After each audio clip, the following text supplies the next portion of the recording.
At dahil nga tinamaan ng copyright yung ating mga video, so magre-re-upload tayo.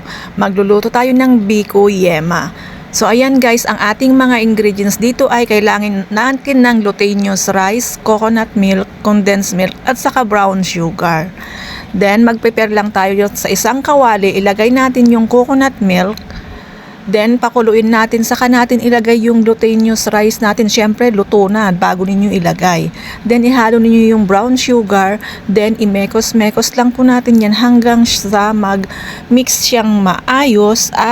At tuloy-tuloy mo pa rin mekos-mekos yan. Mekos-mekos, mekos-mekos, mekos-mekos. Kapag okay na ay kumuha na tayo ng ating lalagyan. Ilagay na natin yung na-mekos-mekos nating glutinous rice. Then kapag ka naiplastar na natin yun sa isang lagayan, ayan, i-plain natin, then ibuhos natin yung condensed milk dito sa ibabaw.